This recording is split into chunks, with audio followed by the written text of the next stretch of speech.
Isso era um domingo. Na segunda-feira, comuniquei ao seu Paulo que a gente estava considerando então a compra da Analil.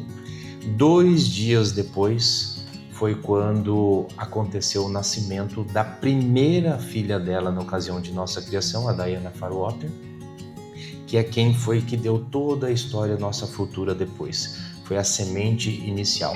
E teve uma passagem muito interessante nesse dia. Eu estava trabalhando no hospital de Promissão e eu tinha acabado de fazer um parto. Começou a tocar o telefone.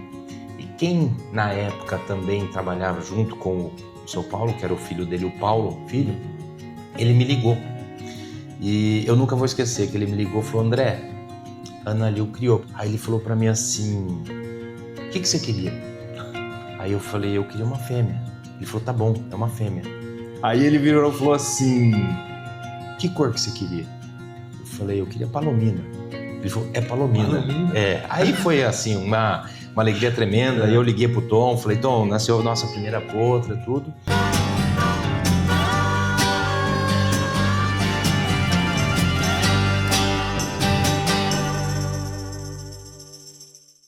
Olá, bem-vindo ao ECCast, o podcast da Escola do Cavalo, lugar de quem gosta de cavalo, quem gosta de conversa boa sobre cavalo e quem é apaixonado pelo cavalo.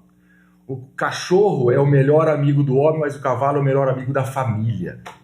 E hoje nós estamos aqui com o Dr. André Capelosa. Tudo bem, doutor? Tudo bem, Fernando? Bom dia, tudo bem. André Capelosa, ele é médico e ele é um dos proprietários do Aras Rancho Alegre, aqui na cidade de Marília. Eu tive lá esses dias, por muito tempo eu queria ter ido lá conhecer, eu tive a oportunidade de ir lá conhecer esses dias e fiquei impressionado com a criação, com o local, é sensacional. E hoje eu quero saber a história do Dr. André e do Aras Rancho Alegre e essa paixão pelo cavalo quartilha. Quem é o Dr. André? Conta para nós. Fernando, inicialmente, muito obrigado pelo convite do ECCast. Fico muito contente aí pela contribuição. E falar quem é o André Capelosa sobre o cavalo versus como é que surgiu tudo isso é algo para mim muito satisfatório, porque tem uma história muito bacana envolvida em tudo isso. A minha mãe conta que desde quando eu era criança, morava aqui em Marília, num bairro, e antigamente a polícia militar passava com a cavalaria fazendo a ronda nos bairros. E quando eu ouvia os cavalos passando na rua, eu saía gritando e pedindo para a polícia parar, porque ela queria para eu dar uma volta no cavalo. E acabou ficando uma rotina isso. Conforme a polícia passava lá, já sabia que o André ia sair naquela casa, pedindo para a mãe colocar em cima do cavalo e dar uma volta. Então, acredito que essa sementinha já vem desde sempre, de 7, 8 anos de idade. E o cavalo sempre foi algo assim que realmente me brilhou os olhos, que eu sempre tive uma paixão, né? Mas que eu nunca no início tinha uma pretensão, falar eu vou ter um Aras, assim por diante. E as coisas foram acontecendo naturalmente, né? E aí, dessa forma, o início de tudo desse gosto vem desse princípio. Onde foi, então, como foi a entrada do cavalo na vida do menino lá, do André? Foi na polícia, então? Exato, Fernando. O que acontecia? Como a minha mãe contava, quando a polícia passava lá para fazer a ronda, eu saía lá na rua e ela pedia para a polícia parar e automaticamente ela me colocava, eles davam uma volta no quarteirão e eu me sentia realizado com isso. Então, acho que essa semente veio nesse momento despertar do apaixonar por cavalo. Muito bom. E aí, como que foi a vida do André? Aí o cavalo, Conta um pouquinho mais. Aí foi evoluindo da seguinte forma. A minha avó, Maria Antonieta, ela tinha uma propriedade rural na cidade de Echaporã e eu sempre frequentava lá desde criança, a partir dessa idade, com os 8, 9, 10 anos, eu sempre ia lá e adorava andar a cavalo, a ficar lá junto no manejo, né, cuidando da parte, ajudando lá na parte operacional de manejo de gado, etc. E aí foi que foi evoluindo ainda mais esse gosto, essa paixão pelo cavalo. A sua avó não criava cavalo? A minha avó não criava cavalo. A minha avó, Fernanda, ela criava gado, né, Nelore. Sim. E aí, a sua avó, você ficava lá no manejo, no dia a dia. E aí? Aí como que entrou a medicina? Me conta um pouquinho agora do André médico. Perfeito. Aí, Fernando, como que aconteceu? Em torno lá de 17, 18 anos, eu ingressei na faculdade de medicina e, curiosamente, junto com essa ocasião, na época, a minha avó me convidou para eu fazer a administração da fazenda. Então, foram dois grandes desafios juntos: fazer a faculdade versus fazer aí a parte de administração da propriedade. Já tinha alguma experiência de administrar fazenda, né? Porque você era um Nenhuma. menino ainda, Nenhuma. né? 18 Era anos. só vontade e de fazer a coisa acontecer. Foi na guerra, na labuta e, enfim, desvendando inúmeras coisas que eu nunca tinha feito na vida. Então foram inúmeros obstáculos que a gente foi vencendo e conquistando, né? E aí dessa maneira, com essa oportunidade que a minha avó, ela me concedeu, eu acabei iniciando, depois de um período já lá na propriedade, em 2005 mais propriamente, precisamente dito, em 2005 eu comecei aí a primeiro potro da minha vida, chamado Phyllastropol ZD. Phyllastropol ZD. Exato. E aí, você já era médico, já estava formado? Não, eu estava no meio da faculdade, eu comecei a faculdade em 2003 e eu me formei em 2009. Então estava exatamente no meio da coisa. E de repente você falou, vou comprar um potro. Vou comprar um potro. Tudo surgiu aí de uma vontade, mais uma vez, de quero ter um cavalo, um quarto de milha. Na ocasião, fui até o Aras ZD, do Paulo Dedemo, e aí escolhi esse primeiro potro. E aos 5 meses de vida eu levei ele para a propriedade da minha avó. Ela tinha lá um piquetinho onde ela tinha umas vacas de leite. Na ocasião eu pedi para ela deixar eu colocar um animal lá, no caso esse potro. Foi quando aí eu comecei com ele. E aí com 3 anos de idade, em 2008, aí eu realmente pensei em começar a fazer a criação. Aí foi quando eu adquiri a primeira égua aí da minha vida. Então, conta para nós. 2008. 2008. E como que foi? Aí que surgiu, podemos considerar que é aí que surgiu o RA? Podemos considerar que é aí que surgiu o RA, Fernando, porque foi a primeira égua e foi a égua que construiu, e o Aras RA hoje existe, porque ela foi o grande alicerce do nosso Aras, e ela é a história do nosso Aras. Mas então uma história, é um negócio louco, porque foi a primeira égua, né? É difícil acertar desse jeito, André. Exatamente. Eu digo que a gente é muito abençoado, porque a primeira égua ela já construiu a nossa história, assim, de maneira, não foi uma coisa tão a curto prazo, mas a longo prazo, mas foi a égua que já de imediato foi só trazendo alegria numa sequência de filhos. Então vamos lá, conta pra mim. Como que você comprou a égua? Comprou a égua só sua? Teve algum parceiro? Como que começou o negócio? Perfeito. E eu quero saber também, né, quando você for me explicar isso tudo, que não só eu, como o pessoal lá de casa, quer entender por que Rancho Alegre também. Perfeito. Sabe? Eu quero entender um pouquinho mais, eu quero que você me conte tudo, não esconda nada. Perfeito. Vamos lá. A propriedade da minha avó, então, lá em Chapurã, a fazenda chamava Fazenda Rancho Alegre. Fazenda Rancho Alegre. E era uma fazenda, né, que na cidade era bem conhecida, então era sempre, aonde que é o Aras? Não era um Aras, né, tinha apenas uma égua, lá na Fazenda Rancho Alegre, tudo. E aí, quando a gente depois evoluiu a ideia de construir o Aras, a gente aproveitou e colocou Aras Rancho Alegre, que a gente resume ao Aras RA. Então, o fruto inicial, a semente, veio da fazenda da minha avó. Da fazenda que já era o Rancho Alegre. Exatamente. Fazenda pela qual eu fiquei administrando durante 16 anos. Por que você comprou essa égua? Porque foi num leilão ou não? Não. Você foi lá e escolheu ela? Essa égua foi assim, Fernando. Quando eu comprei o primeiro potro em 2005, depois de quando ele estava com 3 anos, né, em 2008, numa certa ocasião, o Paulo Dedemo falou para mim: André, por que você não começa a criar cavalo ao invés de ficar com um potro macho, né? O que você vai fazer com um potro macho? Começa a criar. E aí eu falei, puxa, interessante a ideia. Aí na ocasião, eu fui na casa do Paulo, ele me demonstrou que tinha algumas opções, né? E dentre elas tinha essa égua chamada Analiu CD.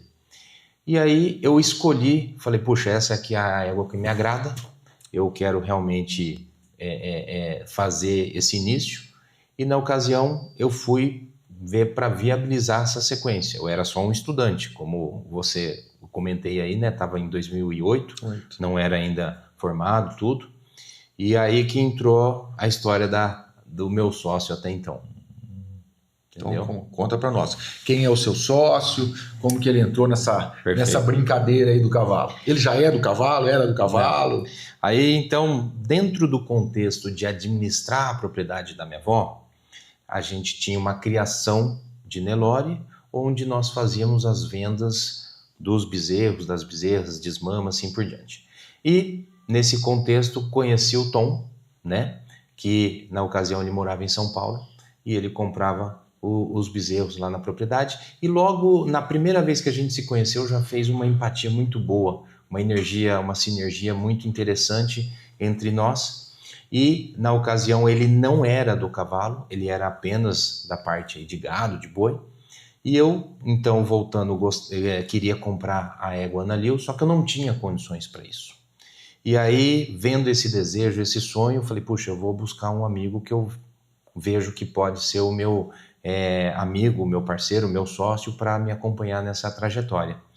E na ocasião, foi um dia que eu nunca vou esquecer, foi num domingo, eu fui para ele colocar a ideia, tá certo? E dessa maneira eu cheguei para explicar quem era a Analiu, o que eu estava querendo fazer, e foi algo bem inusitado, porque ele não entendia nada do que era um cavalo nesse nível de quarto de milha. Até então os animais dele eram animais de lida, de fazenda, e aí eu contei para ele qual que era a ideia, qual era o projeto, e de imediato ele olhou para mim e falou assim, olha, eu gosto muito quando o olho da pessoa brilha, e teu olho está brilhando, então pode contar comigo. Isso era um domingo. Na segunda-feira comuniquei ao seu Paulo que a gente estava considerando então a compra da Analiu.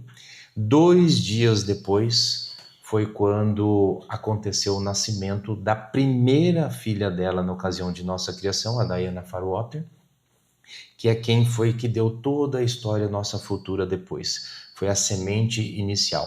E teve uma passagem muito interessante nesse dia. Na ocasião eu estava no meu 5º ano de faculdade e eu estava trabalhando no hospital de Promissão. E eu tinha acabado de fazer um parto, tá certo? E eu estava ali ainda com o recém-nascido, na ocasião tinha acabado de nascer na mão, e começou a tocar o telefone. E quem na época também trabalhava junto com o seu Paulo, que era o filho dele, o Paulo, filho, ele me ligou.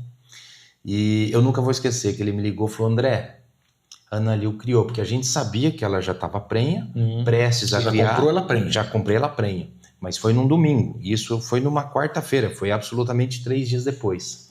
E aí, na ocasião, ele virou e falou assim, ó, a Analiu criou. Falei, puxa vida. E aí, né, foi um misto ali de uma sensação que eu tava na adrenalina, que tinha acabado de fazer um parto. Sim. E ao mesmo tempo nessa expectativa positiva de nascer essa potra, né? E aí eu falei, e aí? Aí ele falou pra mim assim, o que você queria? Aí eu falei, eu queria uma fêmea. Ele falou, tá bom, é uma fêmea. Aí eu tava com o recém-nascido na mão, assim, eu quase joguei pro alto para comemorar, né? Aí ele virou e falou assim, que cor que você queria? Eu falei, eu queria palomina. Ele falou, é palomina. Palomina? Aí foi assim, uma alegria tremenda. Aí eu liguei pro Tom, falei, Tom, nasceu a nossa primeira potra, tudo. E aí foi essa potra que deu todo o start na história do RA, por conta que foi uma filha da Analiu que foi para pistas. Aí nós acabamos comercializando ela com 2 anos e meio no leilão, e quem comprou foi a Carla Bueno, né? E a Carla Bueno começou a ganhar provas e provas, chegou a fazer um tempo de 16,607, isso em 2013, 2014, que era um tempo fabuloso.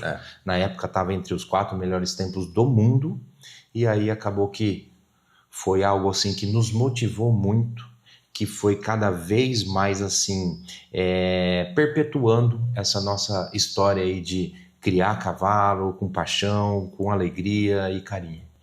Nessa época, a égua criou e você levou ela para a fazenda. Levei lá para a fazenda da minha avó. Isso 2008. 2008. E quando que o Aras saiu da fazenda da sua avó, né? E veio para onde ela é a sede dele hoje? Atualmente. 2017. 2017. Então ficou 9 anos. 10 anos praticamente lá. Praticamente 9 a 10 anos lá. Ali foi o start de tudo. A minha avó me deu essa oportunidade de eu realizar esse sonho. E foi onde tudo começou, em Chaporã, e aí a gente transferiu. Nesse meio caminho, Fernando, eu fui embora para São Paulo. Tá? Eu fui fazer residência em 2011. Então, de 2011 até 2015, que persistimos a criação lá em Chaporã, eu fiquei ausente na ocasião, que eu estava em São Paulo, mas o Tom, meu sócio, continuou tocando aqui, e a gente sempre teve algumas premissas, né? Nós tivemos sempre uma criação bem assim, com alguns pilares para a gente criar. Então a gente não saiu assim a todo vapor, criando inúmeros animais, sempre com uma criação bem enxuta, com um número bem pequeno de animais, para colocar muita qualidade dentro disso. Entendi. Eu tive lá no Aras, hoje, onde é o Aras, né? Lá em... Ali é Fazenda do Estado. Fazenda né? do Estado, exatamente. Né? Exato. A estrutura que tem no Aras é um negócio diferente. Sabe? Raramente foi nas propriedades que a gente visita nesses anos de escola do cavalo, eu vi uns bichos tão bem criados. Né? Não tem um bicho feio ali. Desde da matriz mais velhinha, vamos pensar assim, até os potros mais novos. As receptoras. Tudo bonito demais, né? E eu vejo ali que parece que aquilo ali é só pasto. Muito pouco feno, pouca ração. Então, o que você... Qual foi o plano? Quais são os pilares da criação do RA? Vamos pensar em... Eu quero formar o meu Aras, né? Tem um monte de gente falando, puta vida, o André fez um Aras bacana. E qual é a ideia de se formar um Aras desse jeito que você fez? Quais são os pilares que você tem para formar esse Aras? E eu quero saber qual foi a maior dificuldade para se fazer um Aras. Porque a gente fala em Aras, né? É uma coisa bonita, é legal, vender cavalo, mas eu sei que não é fácil ter Aras. Né? É um trem complicadíssimo. Criar potro é um trem complicado, é um negócio muito difícil. Muito detalhado. Muito detalhado, potro se machuca, é um cuidado danado, sabe? É muito mais fácil comprar o potro pronto, eu ir lá no Rancho Alegre escolher um potro pronto, né, levar para casa, do que eu criar uma égua. Do zero. Então, fala para primeiro, maior dificuldade para se ter um Aras, para se montar um Aras. E os erros que muitas vezes a gente comete. Perfeito. A maior dificuldade, Fernando, que eu acho é que muitas vezes as pessoas não designam o objetivo onde elas querem chegar de uma maneira muito clara. O que eu quero dizer? Dentro do cavalo, a gente pode seguir N linhas de atividade. Você pode ser criador, você pode ser competidor, você pode ser as duas coisas, assim por diante.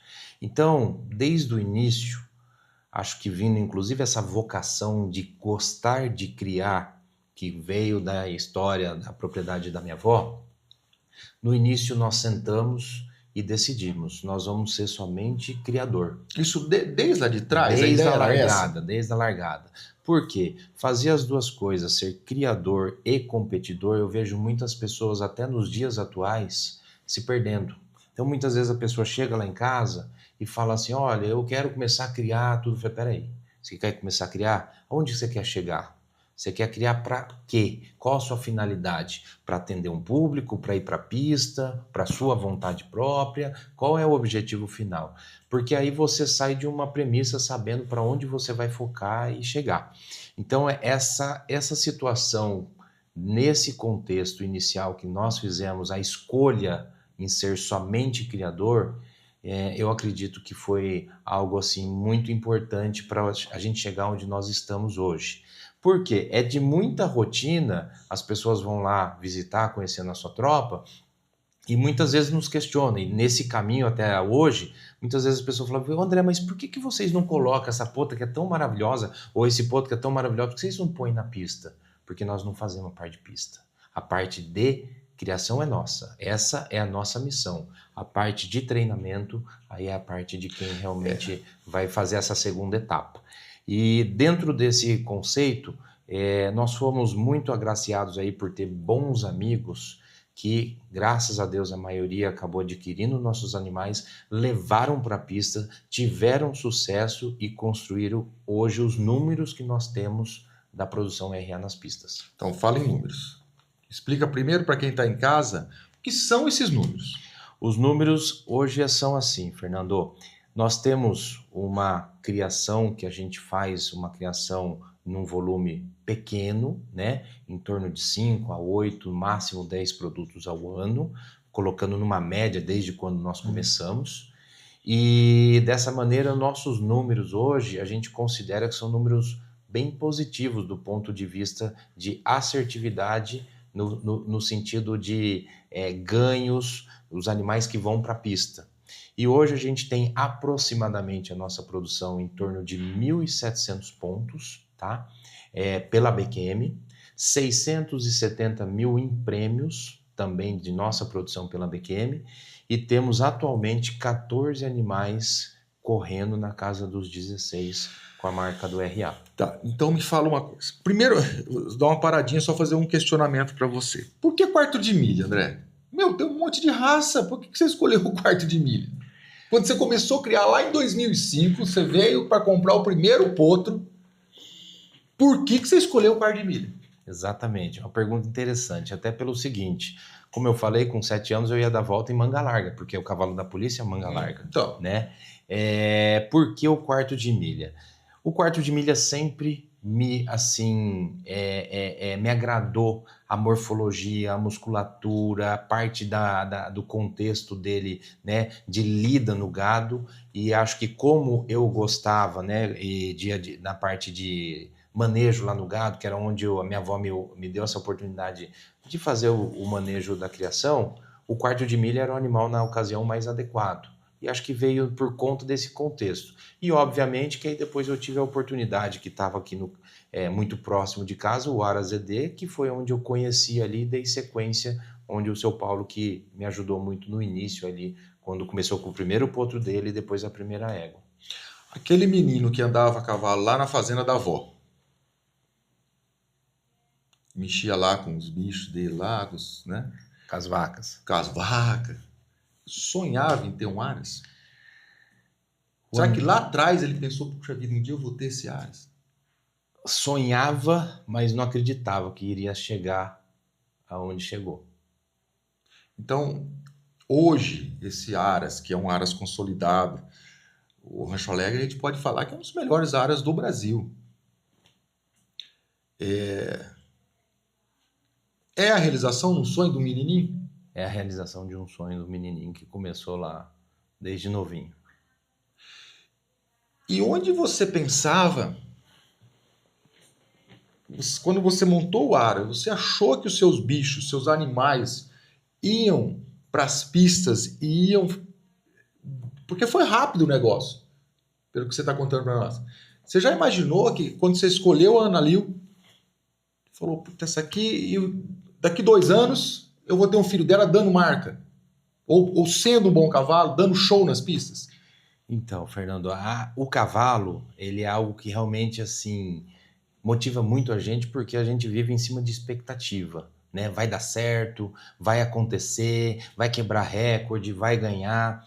E uma das coisas que eu aprendi com o Tom, meu sócio, é que tudo que a gente coloca energia positiva e deposita uma confiança que vamos fazer acontecer, vamos ter fé que a coisa vai evoluir, isso a gente colocou e praticou muito essa energia na Ana Lil, sabe? E aí, por conta disso, acredito eu também, óbvio que tem todo o contexto delas ter sido um animal absolutamente ímpar, não é à toa que ela proporcionou uma sequência de filhos, todos grandes campeões nas pistas. Hoje ela tem uma produção de 8 filhos, correndo 16, sendo deles 7 irmãos próprios, numa produção de 1.200 pontos e uma produção de 400 mil em prêmios. e filhos pontuados são 11. Então ela tem assim uma produção bem exacerbada e eu acho que tudo isso foi também, mais uma vez, dentro de um contexto que a gente energizou, falou que a coisa ia acontecer. Graças a Deus, mais uma vez, tivemos bons amigos que acabaram adquirindo os filhos dela, levaram para a pista e deram sequência a toda essa história muito bonita que ela construiu para a gente. Você falou uma coisa aí, que desde quando vocês adquiriram essa égua, vocês tiveram fé. Tivemos fé, muita fé e muita energia. E onde você acha que a fé de nós que mexemos com o cavalo, né? Precisa ter fé para mexer com esse bicho? Precisa acreditar em Deus? Eu acho que tem que ter muito mais do que a gente possa imaginar e a todo dia é uma aprovação nova, porque o cavalo é uma caixinha de surpresa. Todo dia ele ensina a gente. A pessoa que chegar e falar assim, eu já sei tudo de cavalo, ela já pode, acho que, parar porque, na verdade, ela não sabe nada. Porque o cavalo, todo dia, ele mostra um caminho, uma tarefa, uma lição, e isso é coisa do dia a dia que ele vai moldando e dentro de vários obstáculos e dentro de várias intercorrências, que é normal acontecer de um animal tudo, ele vai construindo a nossa fé ser cada vez mais assim intensa para a gente vencer tudo isso e se tornar cada vez algo mais sólido na parte aí da criação. Então, uma pergunta que eu faço para o pessoal que vem aqui, vou fazer para você também. Depois eu quero saber mais um pouco do Aras, vamos chegar a conversar do Aras, não tem muita coisa para saber. Cavalo, ele é despesa ou ele é investimento? Na sua opinião. Fernando, na minha opinião, é o seguinte, tudo que traz benefício, principalmente do ponto de vista na parte que eu digo de higiene mental, de equilíbrio na vida, eu não vejo como despesa, eu vejo como investimento. Eu costumo dizer que cada um tem um hobby. Tem um amigo que gosta de dar tiro no prato, o outro gosta de andar de jipe no meio da lama no final de semana, e tem gente que gosta do cavalo. Então, a partir do momento que o cavalo ele tem essa aptidão de te dar essa satisfação, essa alegria, eu vejo como um investimento, tá? Do ponto de vista, não falando financeiro, mas um investimento para você ter uma vida saudável na tua profissão, onde é que você vai trabalhar assim por diante, para te dar um equilíbrio emocional, para você vencer as dificuldades diárias dentro de cada um que tem a sua profissão específica.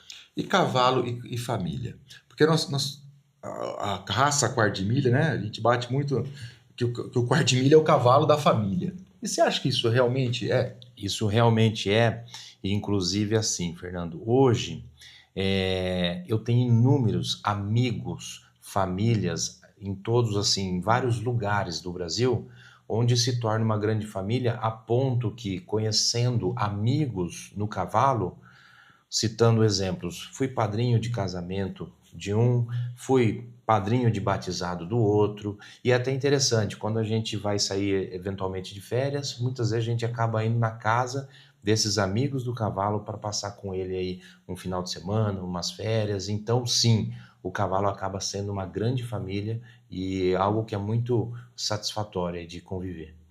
Muito bem, o Aras Rancho Alegre é especialista na criação de cavalo quarto de milha. De qual modalidade?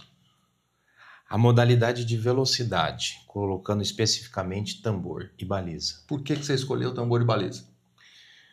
Por que eu escolhi tambor e baliza? Ou melhor, por que você escolheu velocidade? Vamos pensar assim. Por quê? Tá. Porque a velocidade é algo que sempre me encantou, né? E dentro desse princípio, o quarto de milha nesse cenário aí de velocidade é o que mais atende. Então é algo que eu sempre gostei da parte do tambor, da velocidade, foi quem eu identifiquei de maneira específica aí na parte dessa modalidade. Hoje o Aras ele cria velocidade, ele não treina, apenas cria, que é o que o Aras se propõe, né? Isso. O Aras é para criar cavalo, nossa missão. Né? E o Aras, o nome Aras é criação de cavalo, não treinamento. Exato. Você faz perfeito até a designação do nome. Como você vê o mercado hoje? Como você já viveu outros períodos de mercado, né? Desde quando você começou a criar cavalo? Quantos anos vendendo potro já, André? Nós começamos em 2008, né? A primeira égua, então, que foi a Analil. Hoje a gente está com aproximadamente aí 16 anos para 17 anos de criação. Vendendo potro. Vendendo potro. Então você está no mercado há um bom tempo. Como Sim. você viu o mercado de antigamente, uns anos atrás, o mercado hoje, e o que o Aras pensa nos mercados futuros? O que vai acontecer em relação ao cavalo? O que você pode passar essa ideia para nós? Então, Fernando, assim, olha, o que eu visualizo nesse cenário que você colocou?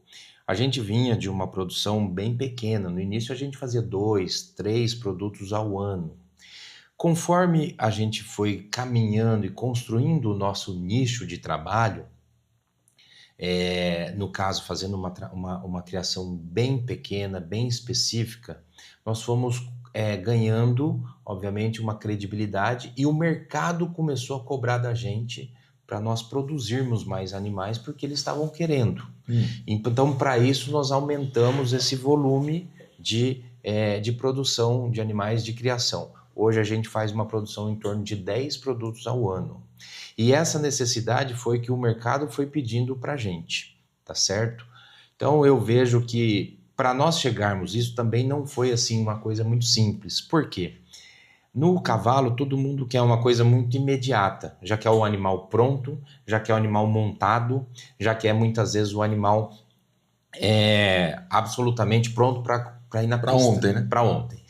E de maneira lenta, que tudo no cavalo, uma coisa muito rápida, no mínimo 5 anos no cavalo, o que começou a acontecer? Conforme os animais iam para a pista e ganhavam, um exemplo, o Top Scamper, né? A Diana Fairwater, que foi a primeira que nós começamos, depois a Diana Fire, conforme ia para a pista e ganhava, eu sempre recebia pessoas depois me chamando, falando, viu, você tem um animal igual esse? E eles achavam que a gente tinha vendido já aquele animal pronto, com 4, com 5, com 6 anos de idade. Então eu tinha que falar, não, esse animal foi vendido com 6 meses de idade, esse animal foi vendido com 1 ano de idade. Então, nós trabalhamos muito para conseguir construir essa especificidade nossa de fazer somente a criação e o público final entender, né, os nossos amigos entenderem que a nossa criação ela vai até os 2 anos de idade. Então, as pessoas começaram a vir buscar os animais antes dos 2 anos, porque ela sabia que se ela chegasse em casa querendo um animal de 3 anos, ela não ia encontrar. E como a gente fazia uma criação muito pequena, se ela também esperasse muito tempo, ela chegava muitas vezes e a geração já tinha acabado. Aí ela tinha que esperar nascer a nova geração. Por que criação artesanal? Explica isso aí. Deixa eu pegar umas anotações aqui. Espera um pouquinho, deixa eu dar um pulinho para cá. Até fiz umas anotações aqui. Por que RA criação artesanal? O que difere do resto das criações de cavalo? Conta para mim. A criação artesanal, ela surgiu, inclusive, esse core nosso da criação, pelo seguinte. A gente viu aí uma necessidade de ser diferente para fazer uma coisa e proporcionar para o nosso amigo um produto, um animal diferente do que o mercado praticava. E dentro desse contexto, a gente começou a colocar muita qualidade e, obviamente, pouca quantidade. São coisas que andam absolutamente de maneira inversa. E dentro desse contexto, a gente começou a cuidar dos detalhes. Quais são esses detalhes? Como você mesmo comentou o dia que foi em casa, a nossa receptora, ela tem o tratamento exatamente igual a uma matriz, tá? Ela vai ter o mesmo contexto. Para quem está em casa vendo a gente e não sabe o que é receptora, né? Então, receptora é aquela égua que vai pegar o embrião já pronto. Da matriz. Né? E do garanhão é colocado nela e é ela que vai gerar o potrinho da outra mãe e do outro pai.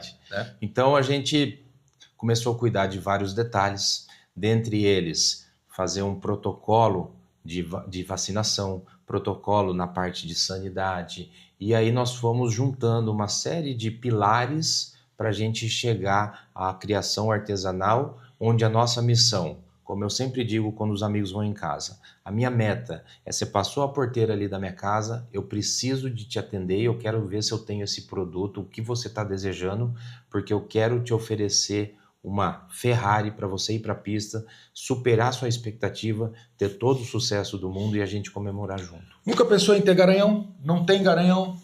Nunca pensei. Todo mundo que quer criar cavalo fala, eu quero ter um garanhão. Você tem um Aras, um puta de um Aras bem enrolado e não tem um garanhão. Por que não? Por que não? Garanhão, a gente interpreta e a gente visualiza que o garanhão, para construir um garanhão, é algo muito desafiador dentro do cavalo.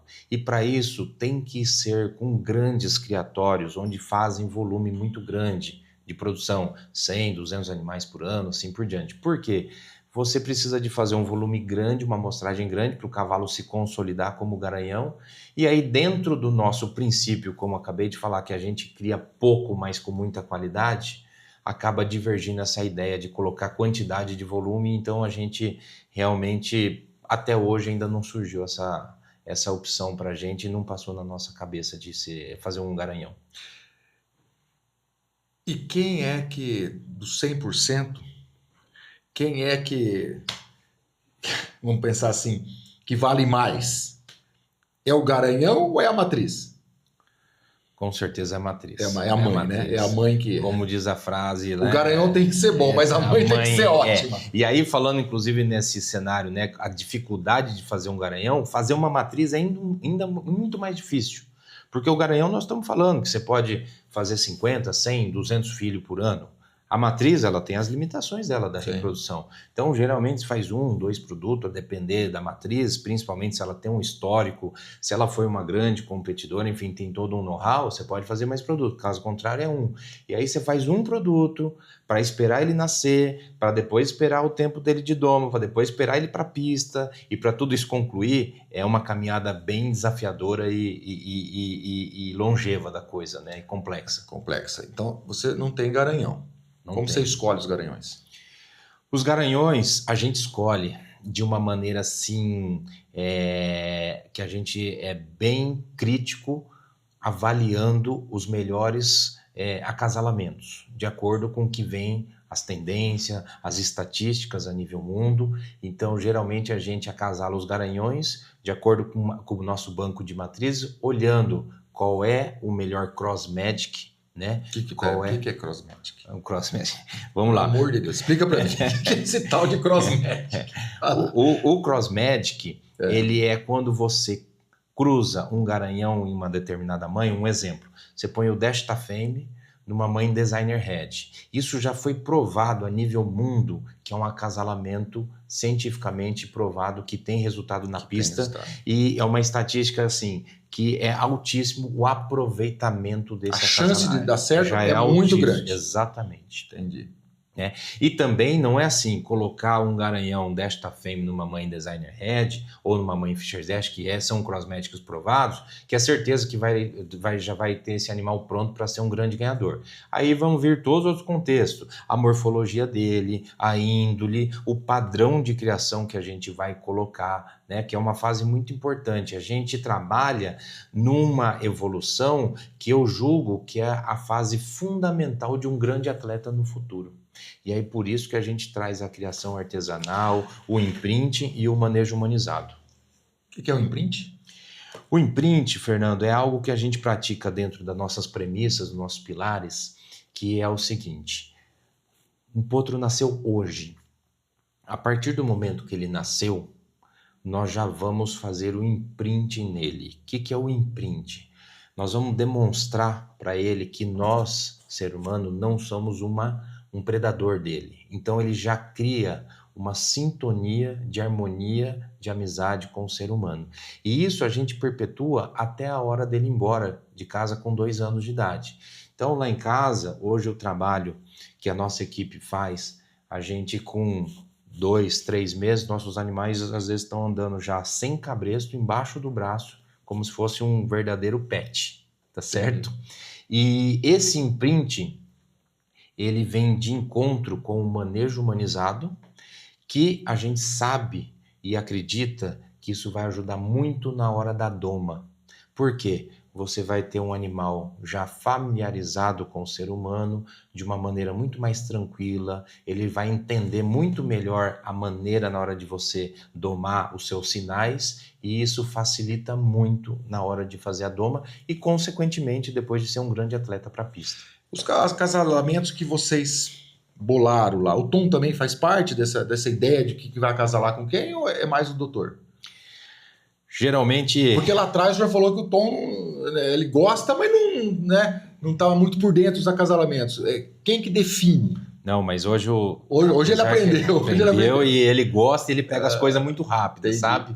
Então é até muito prazeroso. É coisa que pra gente é algo que a gente faz com muita satisfação. A gente marca o dia que nós vamos discutir sobre a programação da reprodução. Geralmente eu faço um esboço e a gente senta junto para definir. Mas sim, ele participa de maneira 100% e, inclusive, com muitas ideias que são sempre muito inteligentes da parte dele, a gente acaba associando junto. Já aconteceu de fazer um acasalamento e falar, deu errado? Nesses anos todos? Fala, puxa, deu muito errado. Eu devia ter posto outro garanhão. Graças a Deus, não. Bom, graças a Deus, não.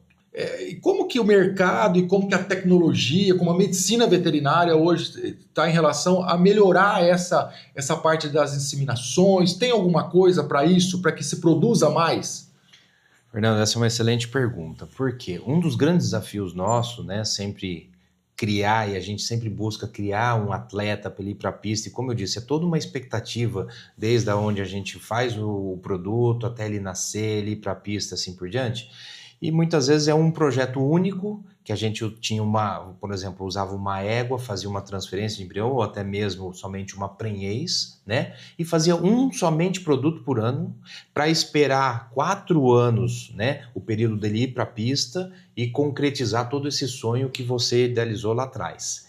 E dentro do contexto da medicina veterinária, as técnicas que até então existiam, que era a transferência de embrião e a parte de prenhez, vem surgindo um momento novo agora da ICSI, né? Que é uma técnica bem avançada, muito mais moderna, que eu penso que, eu não sou veterinário, mas de uns 2, 3 anos para cá ela acentuou de maneira exorbitante, e ela tem uma indicação muito importante aí, principalmente para animais que têm dificuldade de reprodução, numa fase mais avançada da vida, para você poder, assim, usufruir melhor dessa genética quando é um animal muito bem produtor, assim por diante. Então a ICSI, ela vem para aumentar essa produção desses animais. Explica o que é a ICSI.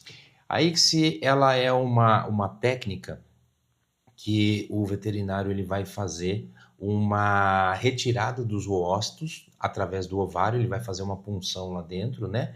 E aí ele vai tirar os oócitos e fazer todo esse trabalho aí de uma maneira laboratorial. Não sei dar todos os detalhes aí específicos, né? Porque realmente não é... Isso vai aumentar a produção. Isso aumenta. Já está aumentando a produção. Aumenta a produção, já consegue fazer um volume maior, né, de animais, principalmente, como eu disse, animais que às vezes estão numa fase reprodutiva da vida mais avançada, ou às vezes quando são animais muito produtores e precisam de atender a uma demanda maior no mercado aí, de acordo com a necessidade do mercado.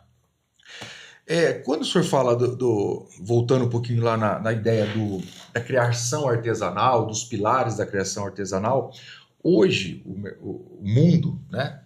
O mundo está indo partindo para uma ideia do bem-estar animal.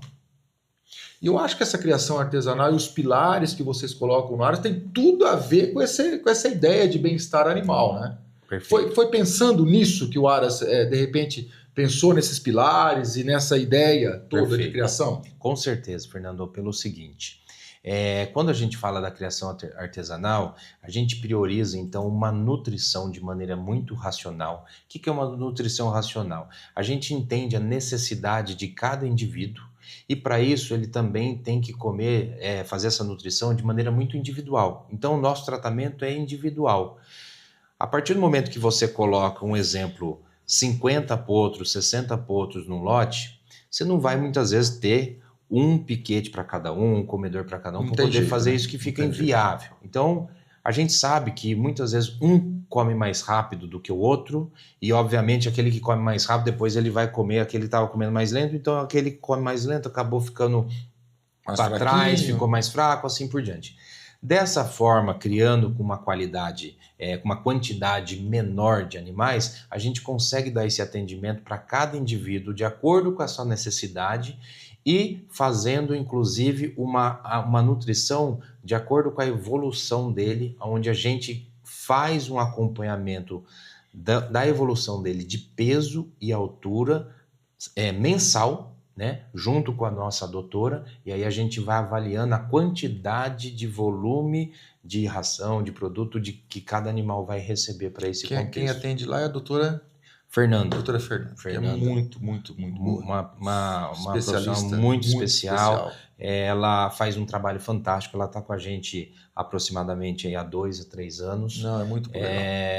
Ela realmente vestiu a nossa camisa e eu só tenho a agradecer, inclusive, ela de tudo que ela tem feito pela gente. Doutor, e a família? Hoje o senhor tem quantos filhos? Hoje eu tenho um filho. Um filho. Que idade Felipe tá? Com 4 anos. 4 aninhos. Vai fazer 4 anos e agora. E a esposa, o Felipe, estão sempre no Aras? Como que tá? A esposa, ela não era nada do cavalo, mas ela não teve alternativa, né? Porque ela viu o tamanho que era a paixão e o tanto que eu gostava, ela falou, eu vou ter que começar a gostar também. Então, sim, tá sempre junto. Meu filho também trouxe um momento muito agradável, porque eu vejo uma energia que ele passa, desde sempre, ele sempre está lá junto com a gente, fomentando, energizando, motivando, e é até uma luz que eu falo, puxa, graças a Deus tem gente aí para dar sequência no legado futuro. É isso aí.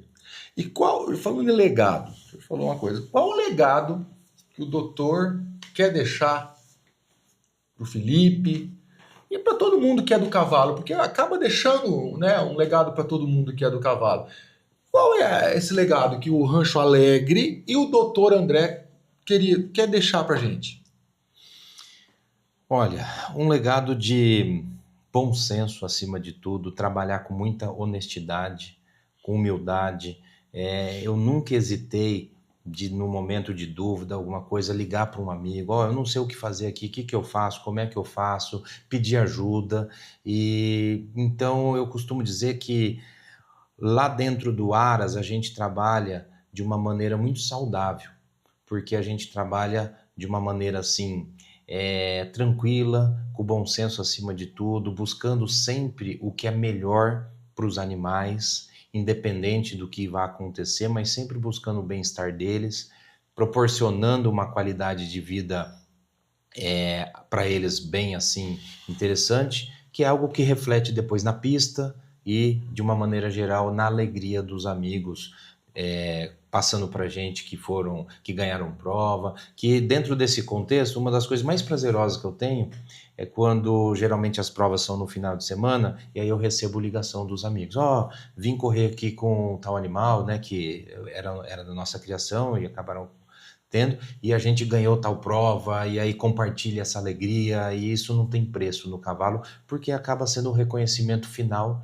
do nosso objetivo, que começou lá atrás, quando a gente fez o embrião, aí esperou 11 meses para esse embrião nascer, depois esperou mais 2 anos para esse embrião começar a ser montado, ou seja, 3 anos, e nem todo mundo tem essa paciência, né? Todo mundo quer hoje, principalmente no mundo atual, que é tudo algo imediatista, ninguém quer muitas vezes esperar esse tempo para construir um projeto, um planejamento, assim por diante. Então o cavalo precisa ter projeto. Precisa ter projeto, planejamento, estratégia, objetivo. Acho que sem essas premissas você não vai em lugar nenhum no cavalo. Porque o cavalo é uma paixão, mas é um negócio também, né? Exato. A gente não pode esquecer disso. Exatamente. Onde o olho do doutor brilha mais?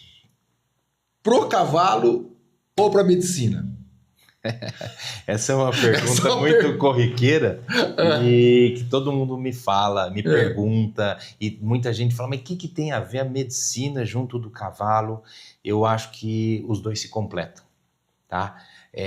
Dentro da área da medicina, é algo que eu tenho uma paixão, sim, desde sempre, porque eu vim do berço do meu pai, né? Meu pai sempre, eu cresci vendo ele demonstrando como que era a profissão, mostrando que na área nossa, inclusive, não existe feriado, não existe Natal, não tem Ano Novo, assim como no cavalo também não existe isso.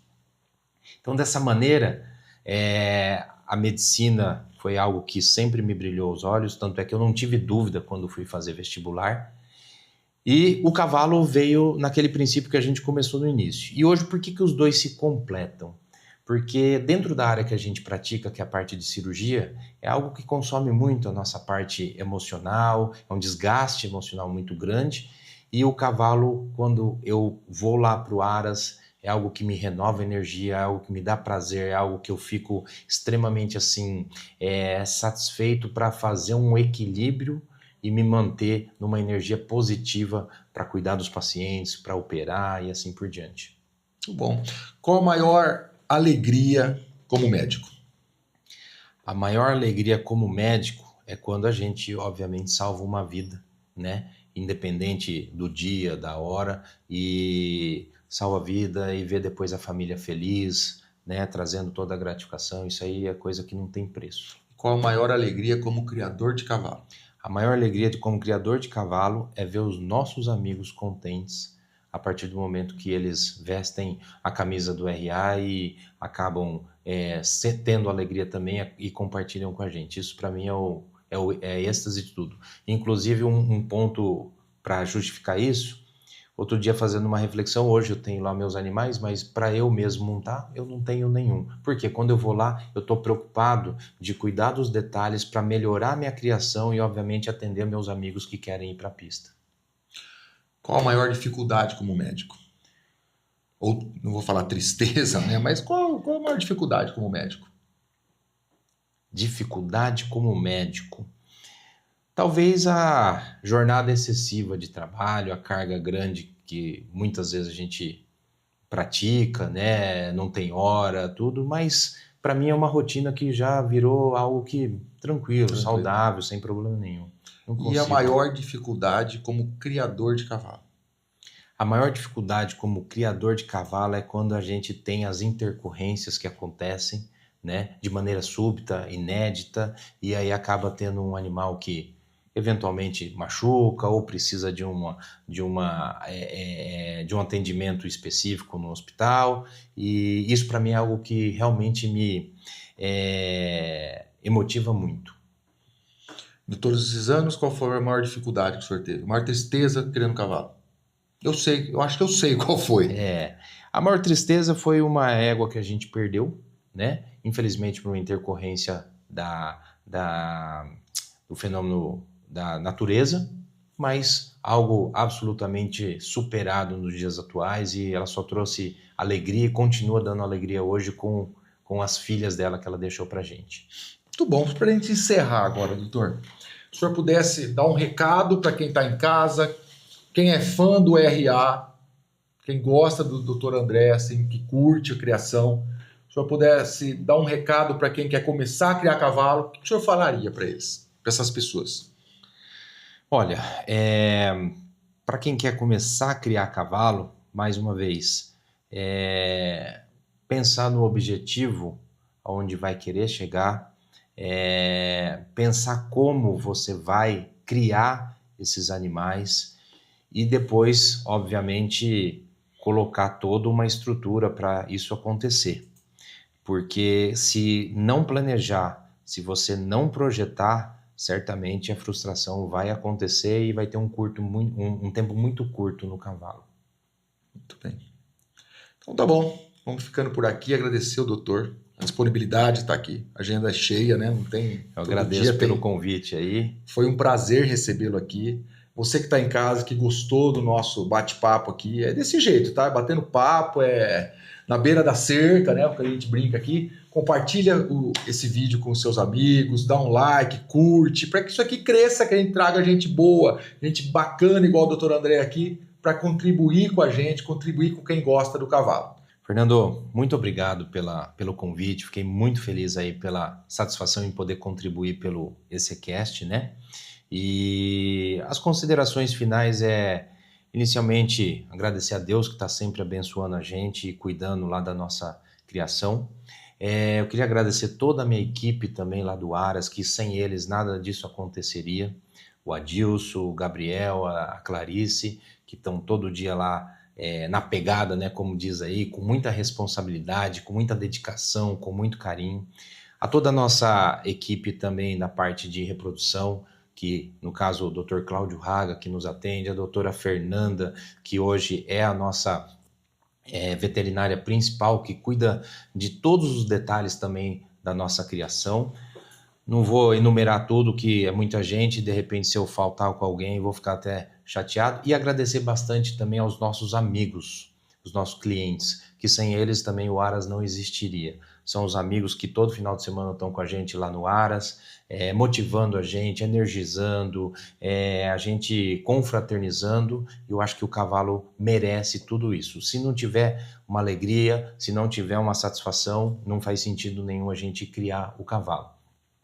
Agradecer minha família, que sempre está junto, tem sempre me suportando ali, me dando toda a assistência necessária, muitas vezes não entendendo a minha loucura que eu tenho por cavalo, independente do dia, da hora. A minha esposa brinca, né? Porque eu vejo o André sempre está falando de cavalo com alguém. Então, agradecer a todos e agradecer o Tom, que foi aí mais que um amigo, mais que hoje um sócio. Foi quem, no início de tudo, como eu contei lá no início da nossa conversa de 2008, acreditou no sonho chamado Analil, e aí tudo aconteceu e o Aras está aqui hoje por conta desse contexto todo aí. Muito bem, muito obrigado e até a próxima.